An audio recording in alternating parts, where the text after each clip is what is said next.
अस्सलाम वालेकुम। पेशे खिदमत है हम शक्ल जिनज़ादा नेक्स्ट एपिसोड। दोपहर के खाने से फारिगी हुए थे कि अब्दुल भाई तशरीफ ले आए। उनके साथ चंद और लोग भी थे। अब्दुल भाई ने सलाम किया और फिर एक खुश लिबास नौजवान से तारुफ कराते हुए बोले, ये डीलक्स मोटर के सेल ऑफिसर जहूर खान हैं राना साहब। मैंने इन्हें 1000 बयाना दे दिया है। मोटर और उसके कागजात ले आए हैं।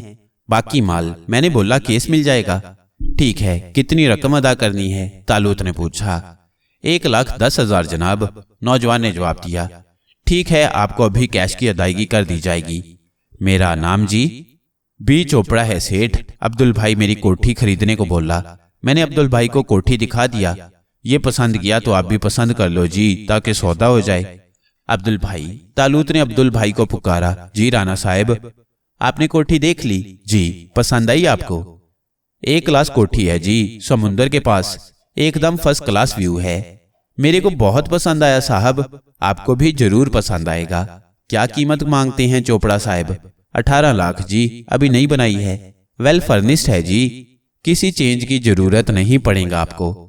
आपको भी कैश अदायगी करनी होगी?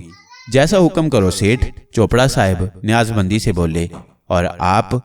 तालूत ने तीसरे आदमी की तरफ देखा। मेरे पास दिलनशी रोड पर एक खूबसूरत दफ्तर है जनाब। अब्दुल भाई ने उसके बारे में बातचीत की है। मैंने उसके 1.5 लाख तलब किए हैं। आप देख लें, आपके शायान शान जगह है। चारों तरफ फिल्म स्टूडियो बिखरे पड़े हैं। फर्नीचर? तालूत ने पूछा। मौजूद है जनाब, चंद कमरे आपको डेकोरेट करने होंगे। ठीक है, अब्दुल भाई को दफ्तर पसंद है तो ठीक ही होगा। ठहरिए, मैं आप लोगों को अदायगी किए देता हूँ, तालूत ने कहा। और वो सब हैरत से एक दूसरे की शक्ल देखने लगे। इतनी बड़ी बड़ी रकमों की इस तरह अदायगी उनकी समझ में नहीं आई थी। लेकिन तालूत बाहर निकल गया और फिर चंद मिनट के बाद वो एक वजनी सूटकेस उठाए अंदर आया, जिसमें ऊपर तक नोटों की गड्डियां चुनी हुई थीं। उसने पहले बहुत छोटी अदायगियां की। उसके बाद चोपड़ा साहब की भी रकम अदा कर दी, जिसे वसूल करते हुए उनके हाथ कांप रहे थे। बहरहाल उन्होंने किसी को फोन करके अपनी मदद के लिए बुलाया। ये उनका अकाउंटेंट था। कोठी की डिलीवरी अभी ले ली जाए अब्दुल भाई, बाकी कागजात वगैरह आप कल मुकम्मल करा लें। कल ही दफ्तर भी देख लिया जाएगा। जो हुक्म राना साहब, अब्दुल भाई कांपते हुए बोले। उनकी शक्ल हैरत से बिगड़ी हुई थी। तालूत ने किसी चीज को देखे बगैर उसकी रकम अदा कर दी थी, लेकिन किसी को क्या मालूम वो कौन था और इस कागजी दौलत की उनकी निगाहों में क्या वक़्त है। बाकी लोग चले गए। अब सिर्फ अब्दुल भाई रह गए थे, जिन्हें कोठी की डिलीवरी लेने जाना था। शुक्रिया अब्दुल भाई, अब आप भी जाएं और शाम तक हमें कोठी में मुंतकिल करने का बंदोबस्त कर दें। हाँ, आपको रकम की जरूरत होगी, कोठी मुकम्मल होनी चाहिए। अब्दुल भाई कुछ ना बोले और तालूत ने उन्हें भी कागज की कुछ गड्डियां सरका दी। वह सलाम करके चले गए। तब मैंने मुस्कुराते हुए तालूत से कहा, जनाब नवाब अजीजुद्दीन साहब, जरा एहतियात से खर्च करें, वरना इंसान चील कौवों की तरह टूट पड़ेंगे। यार, जरूरतमंदों का काम अगर इन बेकार कागजात से चल जाता है तो मेरा क्या नुकसान है? तालूत ने मुस्कुराते हुए कहा। लेकिन ये बेकार कागजात हुकूमत के खजाने पर बार डालते हैं। इनकी कीमत सोना होना जरूरी है। वो भी पूरा कर लेंगे, तालूत ने लापरवाही से कहा। अब बताओ क्या प्रोग्राम है? बस काम हो चुका है। अब फिल्म कंपनी के बारे में क्या ख्याल है? खुलेगी और जरूर खुलेगी। मैंने उसका नाम भी तजवीज कर लिया है, यानी नूर आर्ट्स प्रोडक्शन। तालूत ने जवाब दिया। खुदा की पनाह, तुम तो अच्छे खासे बिजनेसमैन होते जा रहे हो। बस मोहतरम आरिफ साहब की करम नवाजी है, तालूत हंसते हुए बोला और फिर उठते हुए कहने लगा, आओ जरा कार तो देख लें। अब्दुल भाई की पसंद कैसी है? होटल की पार्किंग में हमारी खूबसूरत कार खड़ी थी, जिस पर अभी कोई नंबर प्लेट नहीं थी। बिलाशुबा ये एक हसीन कार थी। मैंने कार में बैठकर उसे स्टार्ट किया और फिर हम दोनों ने काफी देर तक उसकी ट्राई ली और कार हमें बहुत पसंद आई। थोड़ी देर के बाद हम होटल वापस आ गए। शाम को हस्बे प्रोग्राम हम अपनी नई कार में शाहपुर कॉलोनी पहुंच गए। सफ्तर मियां दरवाजे पर हमारे मुंतजिर थे। हमें कार से उतरते देखकर वो बड़े हैरान हुए। बहरहाल उन्होंने अदब से सलाम किया था। तशरीफ लाइए, हम सब आपका इंतजार कर रहे हैं, उन्होंने बड़े बालिगाना अंदाज में कहा और तालूत को हंसी आ गई। सफ्तर मियां ने अंदर दाखिल होकर इत्तला दी, बाजी मेहमान आ गए हैं और बड़ी खूबसूरत कार में आए हैं। नूरी के वालिद उठे और टटोलते हुए हम दोनों की तरफ बढ़े। आइए आइए नवाब साहब, तशरीफ लाइए। नूरुन्निसा, बेटी नूरुन्निसा, उन्होंने आवाज दी और नूरी सफेद कपड़ों में मलबूस बावर्ची खाने से निकल आई। उसके चेहरे पर अनोखी दमक थी। चंद ही घंटों में वो कुछ से कुछ हो गई थी। नूर, अब्बा मियाँ मुझे नवाब साहब के नाम से पुकार रहे हैं, क्या आपने इन्हें मेरी हैसियत नहीं बताई? बता दी है भाईजान, लेकिन अब्बा मियाँ हर बात पर देर से यकीन करने के आदी हैं।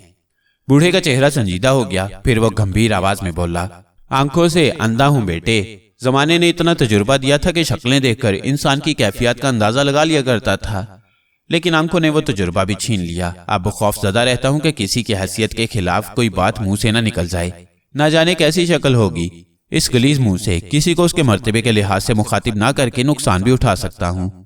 ना जाने ऐसी हालत है भी या नहीं। आप हमारी बहन नूरी के वालिद हैं, इसलिए हमारे भी हुए। अगर दिल चाहे तो यह एजाज दे दें, वरना मजबूर ना कर सकेंगे। तालूत ने संजीदगी से कहा, एजाज तो तुमने इस कसम पुरसी में घिरे हुए घराने को दिया है बेटे। बुरा ना मानो तो ये कहूं कि शायद खुदा ने मेरी कोई दुआ कबूल कर ली है, वरना तुम लोग हम बेकार लोगों पर इस कदर मेहरबान ना होते।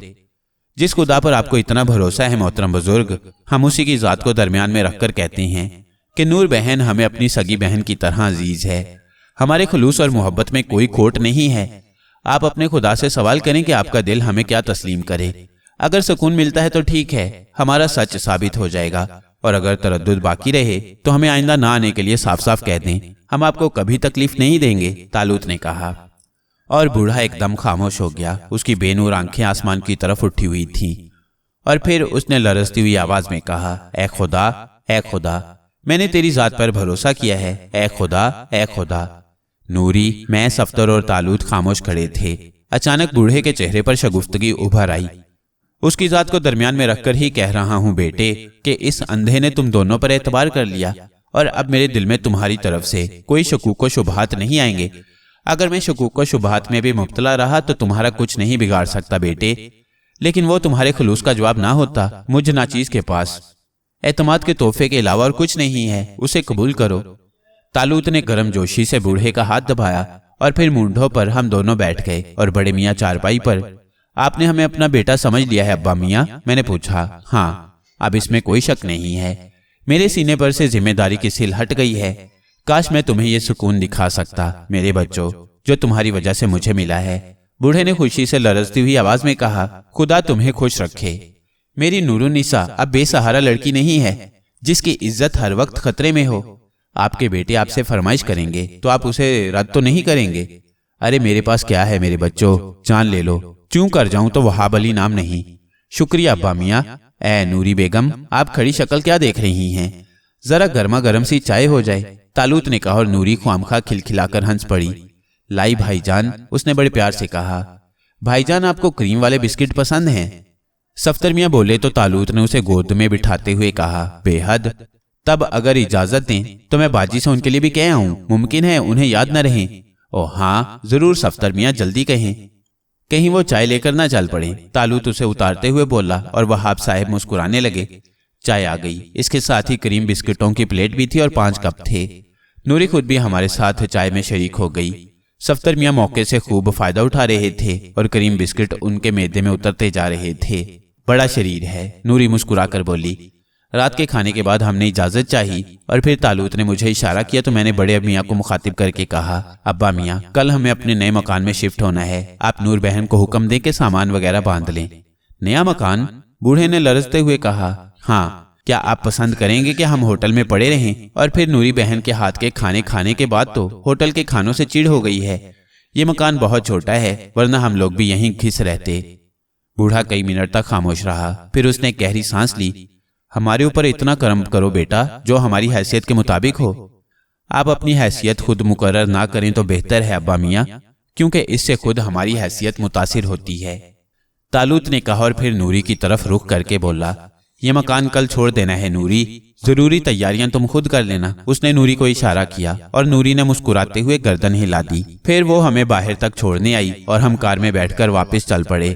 दूसरे दिन हम अपनी खूबसूरत कोठी में मुंतकिल हो गए। नूरी उस कोठी को देखकर सहरज़दा थी। दर हकीकत अब्दुल भाई ने बेहतरीन इंतखाब किया था। कोठी का जाए वकू बेहतरीन था। उसकी पुश्त पर समुंदर था और चारों तरफ खूबसूरत सब्जा और उनके दरमियान हसीन सड़कें फैली हुई थीं। कोठी की दूसरी तैयारियां भी मुकम्मल हो गई थीं। वैसे अब्दुल भाई नूरी और उसके घर वालों को देखकर हैरान थे, लेकिन अभी तक उन्होंने कोई सवाल नहीं किया था। ताहम दोपहर के खाने पर वो पूछ ही बैठे, ए गोलर भाई, ये नूरी और उसका बाप इधर क्यों आता पड़ा? अरे तुम्हें नहीं मालूम अब्दुल भाई, अरे क्या मालूम कोल्लर भाई, पन ये नूरी लोग तो कोठी को ऐसा देखता पड़ा जैसे साला इसके बाप का घर हो। बाप का घर नहीं, लेकिन भाई का घर जरूर है अब्दुल भाई, इस बात को नोट कर लें। और कोई ऐसी वैसी बात न कह दें जिससे राणा साहब नाराज हो जाएं। भाई का घर, ये भाई साला किधर से निकल पड़ा? ओह अब्दुल भाई, राणा साहब को पता चल गया कि नूरी उनकी खालाजाद बहन है। राणा साहब की खाला नाराज होकर स्टेट से चली आई थी। उसके बाद उनका पता नहीं चल सका, जबकि स्टेट के लोग उन्हें चारों तरफ तलाश करते रहे थे। अब राणा साहब को पता लगा कि नूरी के वालिद वहाब अली राणा साहब के खालू हैं और नूरी उनकी खालाजाद बहन। बेचारों के हालात खराब थे, इसीलिए ऐसी जिंदगी गुजार रहे थे। खालाजाद बहन? अब्दुल भाई का मुंह हैरत से खुले का खुला रह गया और उसके बाद तो वो बिल्कुल सकते में रह गए। तालूत फिल्मी दुनिया के हंगामों से पूरी तरह दिलचस्पी ले रहा था। उसे इस दुनिया के हंगामे बहुत पसंद आए थे और उसने इरादा जाहिर किया था कि यहाँ काफी वक्त गुजारेगा। बहरहाल हमारी जिंदगी तो हमेशा नित नए हंगामों से दोचार रहती थी। खुद मेरी जिंदगी का भी यही रास्ता था, चुनाचे मुझे क्या एतराज हो सकता था।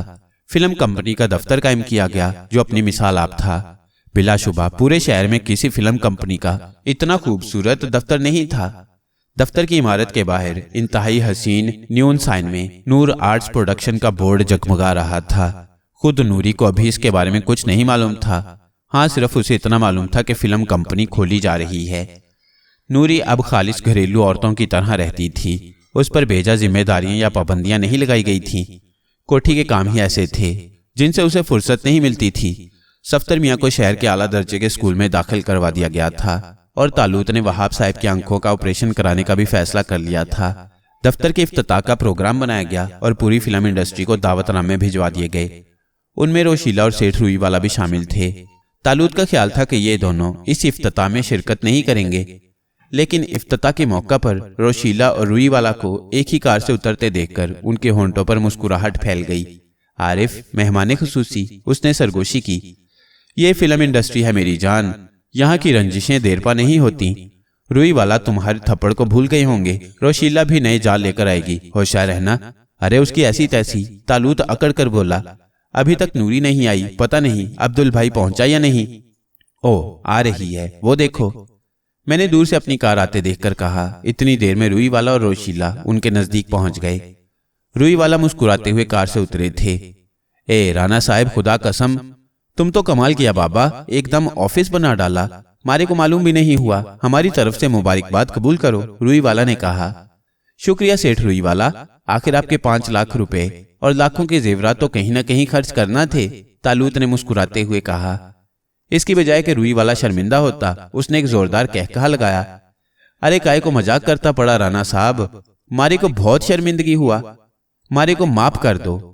माफ कर दिया सेठ रुई वाला, लेकिन मिस रोशीला ने भी आपको माफ कर दिया, यह रकम देनी पड़ी। अरे वो किधर छोड़ता पड़ा यार, मारे को खल्लास कर दिया, पूरा 1 लाख लेकर जान छोड़ा। अब तो गुजरी दास्तानें ना दोहराइए राणा साहब, हम आपके मेहमान हैं। रोशीला ने फीकी सी मुस्कुराहट से कहा, फिर बोली, मेरी तरफ से दिली मुबारकबाद कबूल फरमाइए। मगर ये नूर आर्ट प्रोडक्शन, ये नूर साहब कौन है? नूरी की कार करीब आ गई। एक खूबसूरत साड़ी में मलबूस वो बेहद हसीन नजर आ रही थी। दौलत और सुकून इंसान की शक्ल बदल देता है। इसकी मिसाल मामूली सी है। उम्रा के बच्चे अमूमन खूबसूरत होते हैं और गरीबों के बच्चे बदशक्ल। नूरी के करीब जाने वाले भी उसकी शक्ल नहीं पहचान सकते थे। उसके साथ सफदर, वहाब साहब और अब्दुल भाई थे। सफदर भी एक गहरे नीले रंग के सूट में बेहद खूबसूरत स्मार्ट नजर आ रहा था।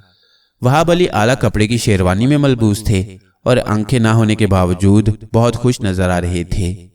आपने बताया नहीं राणा साहब, ये नूर साहब कौन है? रोशीला ने फिर इसरार किया। सॉरी मिस रोशीला, नूर आर्ट्स प्रोडक्शन के मालिकान तशरीफ ले आए हैं, आओ हम उनका इस्तकबाल करें, तुम्हें उनसे मिलकर यकीनन खुशी होगी। तालूत की बजाय मैंने कहा और रोशीला गर्दन घुमाकर देखने लगी। मैं और तालूत आगे बढ़ गए। हेलो नूर, तालूत ने मुस्कुराते हुए कहा और अपने करीब खड़े हुए एक मुलाजिम के हाथों से फूलों का खूबसूरत हार लेकर नूरी की गर्दन में डाल दिया। दूसरे हार उसने और मैंने वहाब अली साहब और सफदर के गले में डाले थे। नूरी दफ्तर के दरवाजे पर जगमगाते न्यून साइन को देखकर ही सरासीमा हो गई थी। आइए खातून नूरुन्निसा, हमारी तरफ से इस आलीशान प्रोडक्शन कायम करने की मुबारकबाद कबूल फरमाइए, तालूत ने कदरे झुककर कहा और नूरी थूक निकल कर रह गई। बहुत से लोगों के चेहरे हैरत का आईना बनकर रह गए थे। रोशीला को अपनी आंखों पर यकीन नहीं आ रहा था। सेठ रूई वाला का ऊपर का सांस ऊपर और नीचे का नीचे रह गया था। नूरी को दूसरी फिल्म कंपनियों वाले भी एक एक्स्ट्रा गर्ल की हैसियत से जानते थे। बाबू खान टाइप के लोग बिन बुलाए ही पहुंच गए थे। गर्ज नूरी की आमद और उसकी मौजूदा हैसियत ने बड़ा दिलचस्प माहौल पैदा कर दिया था। मेहमान आने गरामी, तालूत ने लोगों को मुखातिब करके कहा, खातून नूरुन्निसा नूर आर्ट्स प्रोडक्शन के मालिक मोहतरम वहाब अली, नूरुन्निसा के वालिद और नन्हे सफदर अली, हम सब खातून नूरुन्निसा को दिली मुबारकबाद पेश करते हैं। तालूत ने तालियां बजाईं और तमाम अहमक तालियां बजाने लगे, लेकिन उनके चेहरे हाथों से हम आहंग नहीं थे। इस दफ्तर का इफ्तिताह मोहतरम वहाब अली अपने मुबारक हाथों से करेंगे। तालूत ने दूसरा ऐलान किया और तालियां फिर गूंजने लगीं। वहाब अली सरासीमा अंदाज में अपनी छड़ी को इधर उधर घुमाने लगे थे। तब तालूत उनके करीब पहुंच गया। उसने वहाब अली का एक हाथ पकड़कर अपने कंधे पर रख लिया और वहाब अली ने उसका शाना दबोच लिया। अब्बा मियाँ, आपका बेटा अजीजुद्दीन है, घबराइए नहीं, तालूत ने आहिस्ता से कहा और वहाब अली के होंठ भिंच गए। उन्होंने मुंह से एक लफ्ज भी नहीं कहा था। अलबत्ता सफदर ने नूरी का हाथ पकड़कर कहा, वंडरफुल बाजी, आप तो बहुत बड़ी औरत बन गई, क्या ख्याल है? लेकिन नूरी अभी तक सहरजदा थी। मैंने नूरी की आंखों में देखा और देखता रह गया। तब नूरी संभल गई। आइए, मैंने कहा और तालूत वहाब अली को लेकर आगे बढ़ा। एक बावर्दी मुलाजिम ने प्लेट में रखी हुई कैंची वहाब साहब के हाथ में थमाई और वहाब साहब ने इफ्तिताही फीता तलाश करके काट दिया। इखबारी रिपोर्टरों ने तस्वीरें ली और एक रिपोर्टर ने माइक उनके मुंह के करीब करके कहा, मोहतरम वहाब साहब, आपके तासुरात। वहाब साहब संभले और फिर उन्होंने लरजती हुई आवाज में कहा, साहिबो, मैं आंखों से माजूर इंसान हूं, लेकिन दिल की रोशनी में मैं इन चमकते हुए चेहरों को देख रहा हूं जिनके दम से इंसानियत का वजूद बाकी है। कौन कहता है कि इंसान मुफलिस है? वो आज भी इंसानियत की दौलत से माला माल है। हाँ, गलत सोच, गलत ख्यालात, गलत रुझानात ने इंसानियत को बुरी तरह जख्मी कर दिया है। लेकिन कभी कभी ये जख्म इस तरह मुंदमिल होते हैं कि उनके निशानात तक बाकी नहीं रहते। मेरी दुआ है कि खुदा इंसानियत को जिंदा रखने वालों को जिंदा रखे ताकि उनके दम से बुझे चिराग जलते रहें और इंसानियत पर मुकम्मल तारीकी ना छाए। मेरी सारी दुआएं इस प्रोडक्शन के साथ हैं। लोगों ने फिर तालियां बजाई थीं। इसके बाद मेहमान दफ्तर की अजीमुशान इमारत देखने लगे। उनकी आंखें खुल गई थीं और समझने वालों ने उसकी हैसियत को खूब समझ लिया था। मेहमानों के बैठने का इंतजाम हॉल में किया गया था, जहां उनकी तवाज़े की जाने लगी। लेकिन अभी तक जहन साफ नहीं हुए थे। नूरी के जानने वाले अभी तक अंगश्त बदंदान थे। वो इस बात पर कैसे यकीन कर लेते कि एक एक्स्ट्रा गर्ल अचानक एक बहुत बड़ी फिल्म कंपनी की मालिक बन गई। नूरी भी अब संभल गई थी। वो अब उन दोनों से पूरी तरह वाकिफ हो गई थी जो उसके लिए आसमान से उतरे थे। लोगों ने खाने के दौरान नूरी से कुछ बोलने की फरमाइश की। हाँ नूर, अपने मकासद के बारे में मेहमानों को बताओ, मैंने कहा और नूरी तैयार हो गई। मेरी कंपनी, उसने झिझकती हुई आवाज में कहा, मुआशरे की सच्ची तस्वीरें पेश करेगी। हम ऐसी फिल्में बनाएंगे जो फलाही मकासद रखेंगी। हम जानते हैं कि फिल्म थके हुए जहनों को उलझनों से निकालने का एक जरिया है। लोग मेहनत और मुशक्कत करने के बाद ज़हनी शगुफ्तगी चाहती हैं, इसलिए वो सिनेमा हॉल में आते हैं। हम उनके जहनों पर जिन्स और रोमान का बोझ नहीं ला देंगे। गो रोमान और जिन्स का जिंदगी से गहरा ताल्लुक है, लेकिन सड़कों और गलियों के रोमान हमारे मुआशरे से बहुत दूर की चीजें हैं। हमारा पाकीज़ा मुआशरा एक मिसाली हैसियत रखता है। हम इन मिसाल को फिल्म का मौजू क्यों नहीं बनाएं? मैं नहीं कहती कि फिल्म में रोमान ना हो, लेकिन वो रोमान जो जिंदगी से करीब हो। हमारी लड़कियां सड़कों पर परस हिलाती हुई आशिकों की तलाश में नहीं निकलती। हाँ, कच्चे जहन उन फिल्मों को देखकर इस अंदाज में सोच सकती हैं, और हमारी कोई गलती अगर एक भी जहन को भटकाने का जरिया बन जाए तो हम मुआशरे के बहुत बड़े मुजरिम हैं। रोमान पेश किया जाए, लेकिन उसी अंदाज में जो हमारे माहौल का खासा है। इसके अलावा जिंदगी के बेपनाह मसाइल हैं। अगर हम साफ सुथरे अंदाज में वो मसाइल और उनका हल पेश करें तो लोगों को सोचने और अमल करने का मौका मिल सकता है।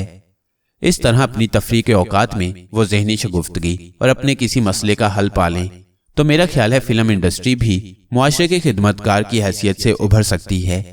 मज़ा इंसानी फितरत के लिए अक्सीर की हैसियत रखता है। साफ सुथरा मज़ा पेश करके होंठों पर मुस्कुराहटें जगाई जा सकती हैं।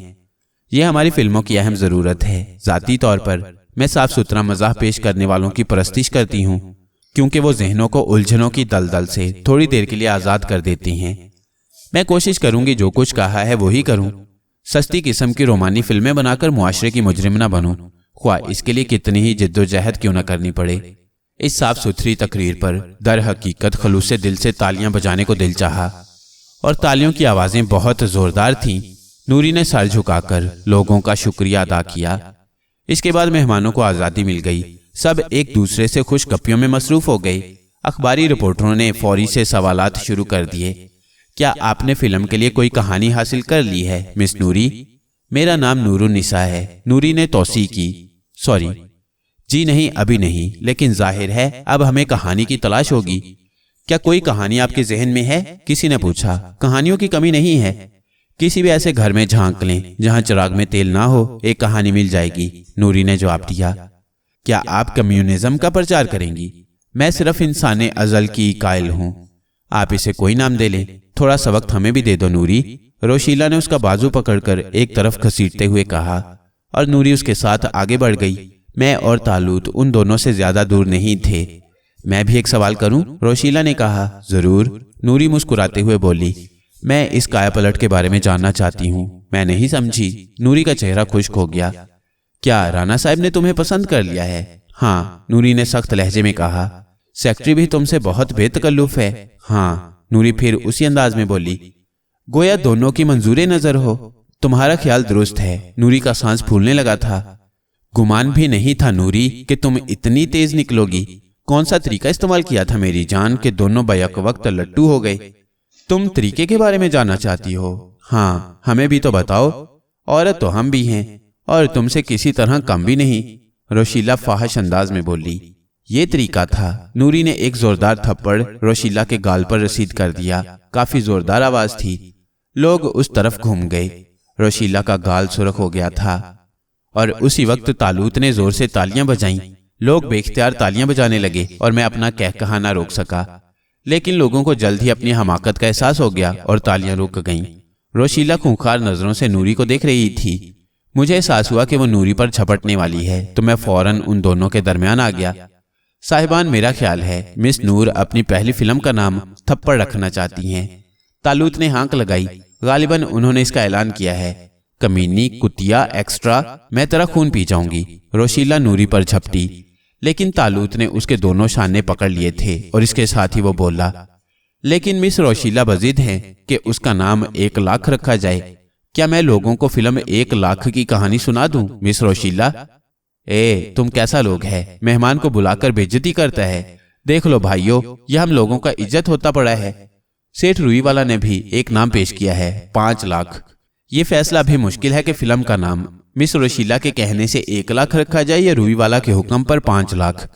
ویسے ان دونوں کی کہانیاں دلچسپ ہیں، کیوں روئی والا؟ کیا میں معزز مہمانوں کو سنا دوں؟ روئی والا اور روشیلا دونوں ڈھیلے پڑ گئے تھے۔ روشیلا نے خونی نگاہوں سے ہم لوگوں کو دیکھا اور پھر تیزی سے ایک طرف مڑ گئی۔ میرے کو کاہے کو چھوڑتا پڑا ہے؟ میں تیرے ساتھ چلنے کو مانگتا مس روشیلا۔ سیٹھ صاحب روشیلا کے پیچھے لپکے اور طالوت نے پھر تالیاں بجا دیں۔ عبدل بھائی، میں اور صفدر اس کا ساتھ دے رہے تھے۔ دوسرے لوگ حیران تھے۔ بہرحال تقریب اختتام پر ہی تھی۔ تھوڑی دیر کے بعد مہمان رخصت ہونے لگے۔ کیا میں نے غلط کیا؟ نوری نے لرزتی آواز میں کہا۔ بالکل غلط، میں تم سے ناراض ہوں، طالوت نے کہا۔ نوری کی گردن جھک گئی۔ ایسے لوگوں کی سزا صرف 1 تھپڑ نہیں ہونی چاہیے۔ اب روشیلا کے ایک سائیڈ پر تھوپڑا نکل آئے گا اور اس کی ساری سکرین بیوٹی ختم ہو جائے گی۔ تمہیں چاہیے تھا کہ دوسری طرف بھی فوراً ہی تھپڑ مار دیتی تاکہ اس کے پچکے ہوئے گال ابھر آتے۔ کسی کی روزی کا خیال رکھنا بہت بڑی نیکی ہے، طالوت نے کہا، اور نوری چونک کر اسے دیکھنے لگی۔ پھر وہ بے ساختہ ہنس پڑی تھی۔ تم نے روشیلا کے گال پر تھپڑ لگا کر ہماری ساری محنت وصول کر دی ہے نور، لطف آ گیا، طالوت نے کہا، اور نوری مسکرا دی۔ نور آرٹس پروڈکشن نے کام شروع کر دیا۔ کہانیوں کے لیے اخبارات میں اشتہار دے دیے گئے تھے۔ کچھ اور لوگوں کو بھی ملازم رکھا گیا تھا جو دفتری کاموں کے لیے تھے، اور ہم لوگ حسب معمول تفریحات میں مشغول ہو گئے تھے۔ عبدل بھائی ہمارے مینیجر تھے۔ مجموعی طور سے وہ برا آدمی نہیں تھا۔ معقول تنخواہ ملی تو وہ پوری طرح وفادار بن گیا۔ وہاب صاحب ایک عمدہ ہسپتال میں آنکھوں کے آپریشن کے لیے داخل کر دیے گئے تھے۔ صفدر کو ایک اعلیٰ درجے کے اسکول میں داخل کر دیا گیا تھا۔ نوری کے لیے گھر کے کاموں کے علاوہ اور کوئی مشغلہ نہیں تھا، لیکن گھر کے کاموں کے لیے بہت سے ملازم موجود تھے، اس لیے وہ عموماً بیکار رہتی۔ اس سلسلے میں ایک دن طالوت نے اس سے بات کی۔ मोहतरमा नूर साहिबा, खादमों के ओहदे का तयन नहीं किया गया। मैं नहीं समझी भैया, क्या हम खुद को मुलाजिम समझें? कोई खास जरूरत तो नहीं है, नूरी ने मुस्कुराते हुए कहा। मुंह धो रखें, हम कोई मुलाजमत कबूल भी नहीं करेंगे। चुनाचे अब अपनी कंपनी आप खुद संभालें, रोजाना दफ्तर जाया करें। कहानियों के बारे में चंद खतूत आए हैं, कल से उनकी देखभाल करनी है। ओ, लेकिन भैया आपकी मौजूदगी में ये मुनासिब होगा। हम हमेशा मौजूद नहीं रहेंगे। अगर तुम्हें ये कारोबार पसंद है तो संभाल लो, वरना कोई और कारोबार कर लो। आप शर्मिंदा कर रहे हैं भैया, मुझे हुक्म दे मैं क्या करूं? कल से बाकायदा दफ्तर जाएं। आपकी कुर्सी पर आज तक हम लोगों ने बैठने की जरूरत नहीं की। फिल्म शुरू करें, जल्दी से कहानी का इंतखाब करें। अब्दुल भाई अपनी प्रोडक्शन के जौहर दिखाने के लिए बेचैन हैं। ठीक है भैया, जो हुक्म, कल से मैं दफ्तर जाऊंगी। हाँ, प्रोपराइटर साहब के लिए कार का बंदोबस्त भी कर दिया गया है और अब्दुल साहब से कह दिया गया है कि एक ड्राइवर के लिए इश्तिहार दे दें। जी, नूरी ने आहिस्ता से कहा।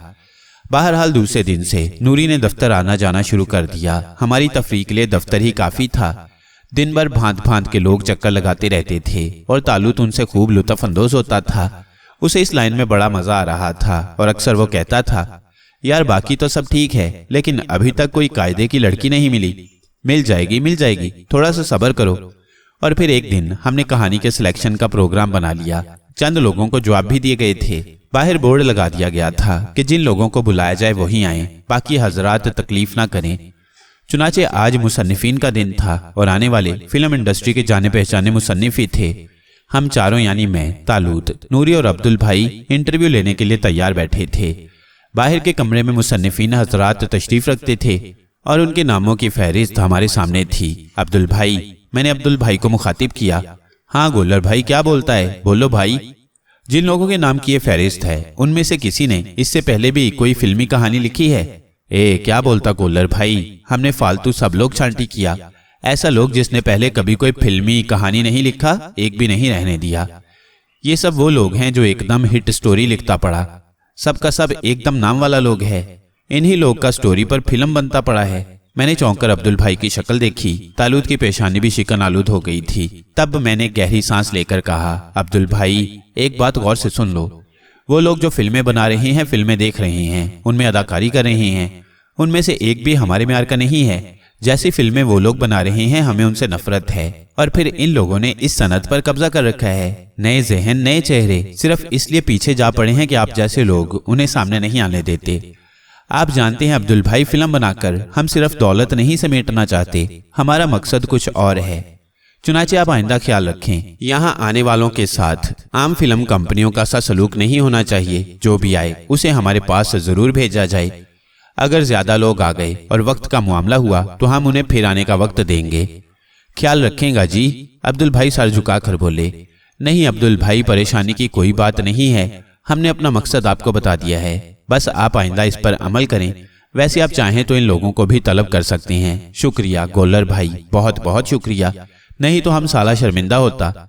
अब्दुल भाई ने फहरिस्त की एक कॉपी जो उनके सामने रखी हुई थी उसमें नाम देखकर घंटी बजाई। बाहर खड़ा हुआ अर्दली अंदर आ गया था। घुंचान घोंची को बुलाओ। और अर्दली सर झुकाकर चला गया। ये कौन सी जुबान का राइटर है अब्दुल भाई? तालुत ने हैरत से पूछा। ओ जी, हमारी जुबान का है, इसका कई फिल्म हिट हुआ है। आपने खटम खटोला नहीं देखी थी? वरना ये बात ना पूछते। अब्दुल भाई ने कहा। खटम खटोला? तालुत मेरी तरफ देखकर गर्दन हिलाने लगा। ये भी समझ में नहीं आया। बहुत बड़ा अदीब मालूम होता है राना साहब। घोंचान घोंची खटम खटोला नहीं लिखेगा तो और क्या लिखेगा? अगर उसका नाम, उसका काम अवाम की समझ में आ जाए तो फिर उसमें क्या खूबी रह जाएगी। तजरीदी अदीब मालूम होता है। चंद लम्हात के बाद घोंचान घोंची अंदर आ गया। समझ में नहीं आता था कि उसे घोंचान कहा जाए या घोंची। 4.5 फुट का कद, घुटनों तक लंबी शर्ट पहने जिस पर रॉक हेडसन और सैंड रॉडी की तस्वीरें बनी हुई थीं। काले रंग की पतलून पहने, पैरों में स्पंज की चप्पल, जिसामत के लिहाज से फैलाओ, कुछ ज्यादा भरे खदोखाल, पेशानी नदारत, आंखों के ऊपर बेबी स्टाइल के कुतरे हुए बाल पड़े थे और सर पर एक पूरा बयाबान नजर आ रहा था। एक हाथ में ब्रीफकेस, दूसरे हाथ में रॉबिन स्कॉच की छोटी बोतल पकड़े अंदर तशरीफ लाए थे। आते ही नूरी के सामने की कुर्सी घसीट कर बैठ गए। पहले ब्रीफकेस मेज पर रखा, फिर बोतल और फिर मेज की सतह से सीना टिकाकर नूरी की तरफ झुके। उसकी आंखों में देखते रहे और फिर एकदम पीछे हटे और स्कॉच की बोतल खोलकर 2 घूंट हलक में उंडे लिए। फिर बोतल का कॉर्क लगाकर कलाई से होंठ साफ किए। مجھے اور طالوت کو انہوں نے بالکل نظر انداز کر دیا تھا۔ عبدل بھائی کو وہ کسی قابل نہیں سمجھ رہے تھے جو ان کی طرف متوجہ ہوتے۔ لے دے کے ایک نوری رہ گئی تھی جسے وہ گھورے جا رہے تھے۔ نوری گھبرا کر ہم دونوں کو دیکھنے لگی۔ پیشانی کی چمک، گھونچان گھونچی کی آواز ابھری، ابرو کا خم، ہونٹوں کی مسکان، انداز نشست، تیرے وقار، تیرے عز و جلال کی خبر دے رہا ہے اے حسینہ۔ ہم اہل خرد مستقبل کے دریچوں میں جھانک لیتے ہیں اور گھونچان پیشگوئی کرتا ہے کہ نور آرٹس فلمستان کی پیشانی کا نور بن جائے گا، لیکن اسے گھونچان کا پسینہ درکار ہے تو حاضر ہے تیرے لیے، اور سمجھ لے کہ گھونچان ایک ایسی کہانی تشکیل کرے گا جو آفاقی ہوگی، لوگوں پر سحر طاری کر دے گی۔ میں اس سے بڑا خراج تیرے حسن کو نہیں پیش کر سکتا۔ انہوں نے اسکاچ کی بوتل اٹھائی اور اس کا کارک کھولا، لیکن اچانک بوتل اس کے ہاتھ سے نکل گئی۔ گھونچان اسے لپکنے کے لیے بری طرح اٹھا تھا، لیکن بوتل اس کے سر پر معلق ہو کر اوندھی ہو گئی اور شراب گھونچان کے گھونسلے کو تر کرنے لگی۔ گھونچان اچھل اچھل کر اسے پکڑ رہا تھا، لیکن بوتل باقاعدہ اس سے مذاق کر رہی تھی، اور پھر وہ اس وقت تک اس کے ہاتھ میں نہ آئی جب تک خالی نہ ہو گئی۔ نوری اور عبدل بھائی پھٹی پھٹی نگاہوں سے یہ تماشا دیکھ رہے تھے، لیکن میں سمجھ گیا تھا کہ طالوت برداشت نہیں کر سکا ہے۔ اس نے گفتگو کرنے کے بجائے ڈائریکٹ ایکشن لے لیا ہے۔ یہ کیا؟ گھونچان گھونچی ساری تراری بھول گئے تھے۔ اچانک ان کا بریف کیس میز سے اچھل کر دروازے کی سمت بھاگا گیا۔ یہ بھی گیا۔ گھونچان اس کی طرف لپکے، لیکن خودکار دروازہ خود بخود کھل گیا اور بریف کیس موزور گھوڑے کی طرح دوڑتا ہوا باہر نکل گیا۔ گھونچان گھونچی بھی اس کے ساتھ ہی نکل گئے تھے۔ عبدل بھائی، طالوت نے آواز دی، دوسرے کو بلاؤ۔ لیکن عبدل بھائی منہ کھولے بیٹھے تھے۔ وہ کبھی دروازے کی طرف دیکھتے، کبھی ہم لوگوں کی طرف۔ ان کی شکل دیکھ کر ہنسی آ رہی تھی۔ یہ سب کیا تماشا تھا؟ بالآخر نوری نے کہا۔ کہانی نگار سے زیادہ وہ کوئی شعبدے باز معلوم ہوتا ہے، ہمیں مروب کرنے کی کوشش کر کے چلا گیا ہے، لیکن حلیہ تو اس کا ہی خراب ہو گیا تھا۔ عجیب شعبدہ تھا۔ نوری آہستہ سے بولی، پھر آئے گا داد وصول کرنے۔ شکل ہی سے کم وقت جادوگر معلوم ہوتا تھا۔ عبدل بھائی کوئی اور ہے؟ خدا قسم ہمارے کو معلوم نہیں تھا کہ اپنا گھونچان بھائی اتنا پہنچا ہوا بزرگ ہے۔ ہمارے کو آج تک نہیں معلوم تھا۔ اب تم اس کے مرید بن جانا۔ یہ بتاؤ باہر اور کون ہے؟ طالوت نے جھلائے ہوئے انداز میں کہا، اور عبدل بھائی نے پھر گھنٹی بجا دی۔ اردلی آیا تو وہ فہرست کا دوسرا نام پڑھ کر بولے، منشی فرشتہ کو بھیج دو۔ منشی فرشتہ؟ طالوت گردن ہلاتے ہوئے بولا اور منشی فرشتہ اندر آ گئے۔ نام فرشتہ تھا، شکل سے شیطان نظر آ رہا تھا۔ پورا منہ اگالدان بنا ہوا تھا، دانتوں کو چھالیاں سمجھ کر نگل چکے تھے، بس ان کے نشانات باقی رہ گئے تھے جو کتھے کی کتری ہوئی ڈلیاں معلوم ہوتے تھے۔ قدیم طرز کی شیروانی اور علی گڑھ کٹ پاجامے میں ملبوس تھے۔ بغل میں فائل دبی ہوئی تھی اور چال میں بڑی نزاکت اور لچک تھی۔ شرماتے ہوئے اندر آئے اور جھک کر کئی سلام کر ڈالے۔ اللہ اکبر! طالوت نے خاصی زوردار آواز میں کہا، وعلیکم السلام، وعلیکم السلام حضور رانا صاحب، وعلیکم السلام۔ وہ دونوں ہاتھ جوڑ کر مسافے کے لیے لپکے اور فائل بغل سے نکل کر نیچے گر پڑی۔ مسافہ بھول کر فائل اٹھانے جھپٹے اور اسے سمیٹنے لگے، لیکن شیروانی کی جیب سے فاؤنٹین پین نکل کر نیچے گر پڑا تھا۔ سماعت بھی کمزور تھی، اس لیے اللہ اکبر کو السلام علیکم سمجھے تھے، اسی لیے جواب دے کر مسافے کے لیے دوڑ پڑے تھے۔ بھلا ایسے لوگ کہاں ملتے ہیں جو سلام میں پہل کریں، اور پھر نہ جانے کس طرح وہ رانا صاحب سے بھی واقف ہو گئے تھے۔ بہرحال بمشکل تمام وہ اپنا سامان سمیٹنے میں کامیاب ہوئے۔ اس دوران مسافہ بھول چکے تھے۔ فائل سمیٹ کر وہ میز کے قریب آ کھڑے ہوئے۔ تشریف رکھیے، طالوت نے کہا۔ الحمدللہ، دعائیں ہیں آپ کی، منشی جی نیاز مندی سے بولے۔ سبحان اللہ، میں نے کہا تشریف رکھیے۔ اس بار طالوت نے کرسی کی طرف اشارہ کیا۔ نوری بے ساختہ مسکرا پڑی تھی۔ او نوازش نوازش۔ منشی فرشتہ کرسی پر بیٹھ گئے۔ منصف فرشتہ ذرا اونچا سنتے ہیں رانا جی، عبدل بھائی بولے۔ فرمائیے منشی جی، کیا لائے ہیں؟ اس بار میں نے اونچی آواز میں کہا۔ بندہ پروری ہے حضور کی، ورنہ خادم کس لائق ہے؟ کیا مصیبت ہے؟ میں نے گردن ہلاتے ہوئے عبدل بھائی کی طرف دیکھا اور عبدل بھائی اپنی کرسی کے پیچھے سے نکل آئے۔ وہ منشی جی کے قریب جھک کر بولے، منشی جی، کیا مگج پھر گیلا ہے تمہارا؟ وہ تمہارا سننے والا آلہ کدھر ہے؟ ادھر کیسے بات کرے گا تم؟ منشی جی سوالی انداز میں عبدل بھائی کو دیکھ رہے تھے، پھر وہ طالوت کی طرف جھک کر رازدارانہ انداز میں بولے، کیا کہہ رہی ہیں عبدل بھائی؟ اور نوری کہہ کہا ہضم نہ کر سکی، وہ بری طرح ہنس پڑی۔ میں اور طالوت بھی ہنسی نہ روک سکے تھے۔ اللہ سماعت کے بارے میں پوچھ رہی ہیں، میں نے چیخ کر کہا۔ محبت؟ منشی جی مسکرا کر بولے، محبت کے بغیر کوئی کہانی مکمل نہیں ہوتی۔ میری کہانی میں محبت کا سمندر موجزن ہے، एक पाकीज़ा रोमान। वो कपड़े धोती थी। उसने दुनिया को बहुत नीचे रहकर देखा था। उसने सोचा भी नहीं था गांव का सबसे बड़ा जिम्मेदार, लाखों रुपए की जायदाद का मालिक सब कुछ उसके कदमों पर कुर्बान कर देगा। लेकिन मुआशरा उस धोपन को कैसे कबूल कर सकता था? दर्जात की पाबंदियों ने दिलों के उसूल को कब तस्लीम किया है? अंधे समाज को क्या मालूम कि धड़कनें क्यों हम आहंग होती हैं? उनकी निगाहें दिलों के अंदर कब पहुंचती हैं? ए मुंशी जी, काय को मस्खरी करता है? अब्दुल भाई दांत पीस कर चीखे। हसीन वाकयात पर मुश्तमिल पाकीज़ा कहानी है, मोहब्बत के जज्बात से मुज़य्यन। तुम उठो इधर से, चलो। अब्दुल भाई मुंशी जी का बाजू पकड़कर उठाते हुए बोले और मुंशी जी ने ताज्जुब से उन्हें देखा। चंद टुकड़े और हैं, इन्हें सुना दूं? अरे उठो बाबा, खुदा कसम तुम और परेशान की तो हम तुम्हारे टुकड़े कर देंगे। अब्दुल भाई मुंशी जी को खींचकर उठाते हुए बोले और मुंशी जी खड़े हो गए। तो हजूर ख्याल रखिएगा, खुदा हाफिज। मुंशी जी फिर मुसाफिया करने लपके, लेकिन अब्दुल भाई ने उनकी कमर पकड़ ली थी। अब मुंशी जी मुसाफिया करने के लिए जोर लगा रहे थे और अब्दुल भाई उन्हें बाहर निकालने के लिए पीछे से खींच रहे थे। जब दोनों में से कोई भी कामयाब ना हुआ तो मुंशी जी ने अब्दुल भाई की तरफ देखा। बड़े जरीफुल तबाह हैं अपने अब्दुल भाई। वो शर्माए हुए अंदाज में बोले, ए जरीफ का बच्चा, काहे को हमारी इज्जत के पीछे पड़ गया है? बाहर जाओ, खुदा के वास्ते बाहर जाओ। बिलाखिर अब्दुल भाई मुंशी फरिश्ता को बाहर खींचकर ले जाने में कामयाब हो गए। वो उन्हें दरवाजे के बाहर तक छोड़कर आए थे। नूरी हंसते हंसते लोटपोट हो गई थी। मैं और तालूत भी बेतहाशा हंस रहे थे, लेकिन अब्दुल भाई बाकायदा किसी मुसीबत में गिरफ्तार हो गए थे। बाहर खींचतान की आवाजें आ रही थीं। शायद मुंशी जी को अपनी तौहीन का एहसास हो गया था। फिर बड़े जोर से दरवाजा खुला और एक नई शक्ल नजर आई, लेकिन दूसरे लम्हे उसे किसी ने बाहर खींच लिया। इसके बाद अब्दुल भाई ने अंदर घुसने की कोशिश की, लेकिन उन्हें भी बाहर खींच लिया गया और इसके बाद फिर वही शक्ल अंदर घुस आई। उसके पीछे अब्दुल भाई और चपड़ासी अंदर दौड़े आए थे। उन्होंने दोनों तरफ से उस नए आदमी को पकड़ लिया। मैं तेरे को बोला अभी इधर नहीं आने देगा, जबरदस्ती काय को करता पड़ा? अब्दुल भाई हांफते हुए बोले। क्या बात है अब्दुल भाई? तालूत ने पूछा। मैं एक इनकलाबी अदीब हूँ, इनकलाबी कहानियां लिखता हूँ और खुद भी इनकलाबात का शिकार हूँ।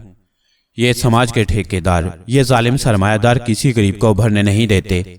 मेरा दाखिला बंद किया जा रहा है, जबकि मैं भी अपनी कहानी आपके सामने पेश करना चाहता हूँ। उसने कहा, ए तो तेरे को मना किधर किया? पन अपना बारी आने दे भाई। अब्दुल भाई बोले, हक छीने से मिलता है, मांगने से नहीं। मैं इंतजार नहीं कर सकता। इंसान सदियों से इंतजार कर रहा है और सदियों तक इंतजार करता रहेगा, लेकिन इंतजार कभी खत्म नहीं होगा। मेरी नई कहानी का नाम इंतजार ही है। छोड़ दो अब्दुल भाई, इसे छोड़ दो। तालूत ने कहा। शुक्रिया जनाब, गौर फरमाइए, कैसा अनोखा ख्याल है। इनकलाबी हैसियत का हामिल। लोग मोहल्लों और कोठियों की बातें करते हैं, लाखों में खेलते हैं, मिलों और फर्मों की बातें करते हैं। मैंने एक नानबाई के मसाइल पेश किए हैं। जी हाँ, वो 26 साल का एक बांका नौजवान था। तंदूर पर रोटियां पकाता था। गर्मी में, सर्दी में, बरसात में, भरी दुनिया में तन्हा था। तब उसकी जिंदगी में छीमा आई। चीथड़ों में मलबूस एक शर्मीली भिखारन। उसने हाथ फैलाया और नौजवान ने अपना दिल निकालकर उसके हाथ पर रख दिया। वो बेसुध हो गया। उसे दुनिया की खबर न रही और वह भिखारन की झील जैसी आंखों में डूबकर बेगाना हो गया।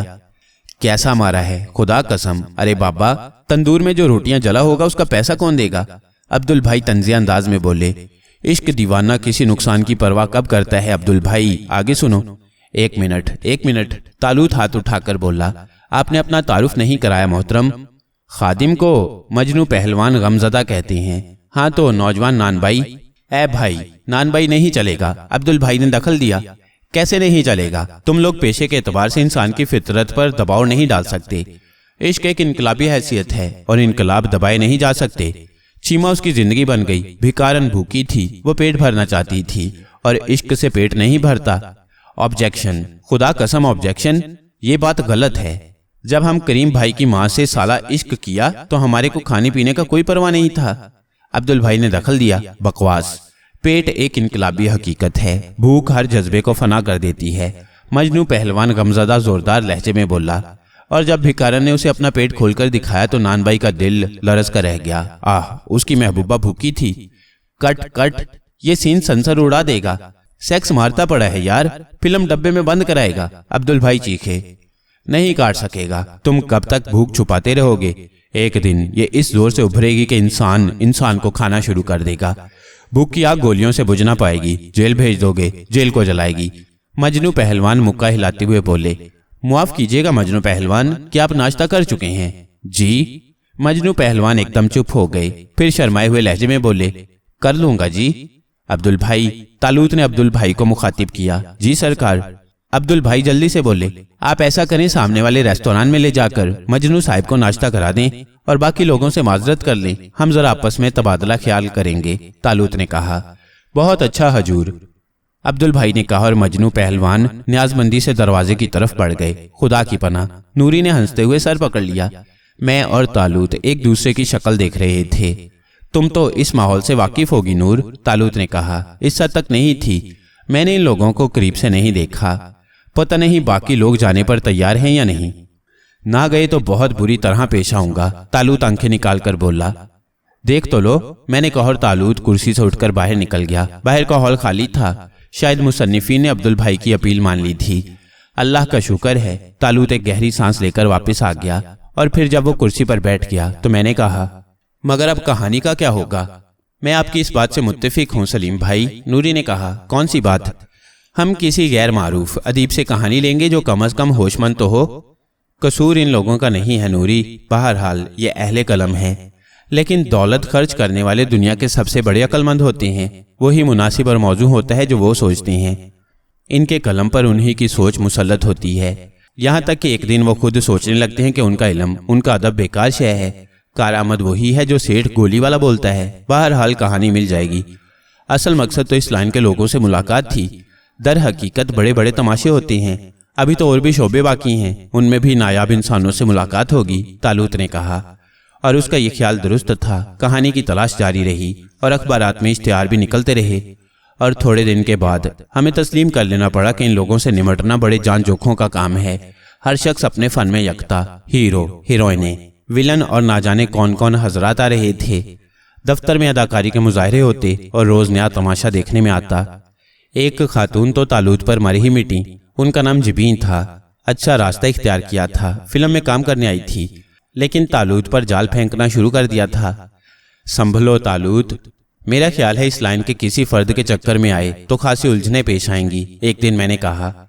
बहरहाल हमें हीरोइन की जरूरत तो है, तो क्या जबीन, क्या हर्ज है, खूबसूरत लड़की है, अल्लाह को प्यारे हो जाओगे।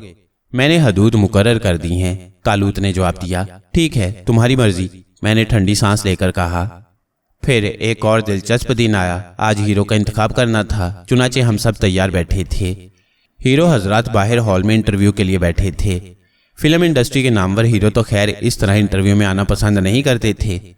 उनकी दाल रोटी अल्हम्दुलिल्लाह खूब चल रही थी। हाँ, वो लोग जो हीरो बनने के आरजुमंद थे आ गए थे। अब्दुल भाई हमसे पूरा ताउन कर रहे थे। वो हमसे मुत्तफिक हो गए थे कि बिल्कुल नए लोगों की टीम बनाकर काम शुरू किया जाए।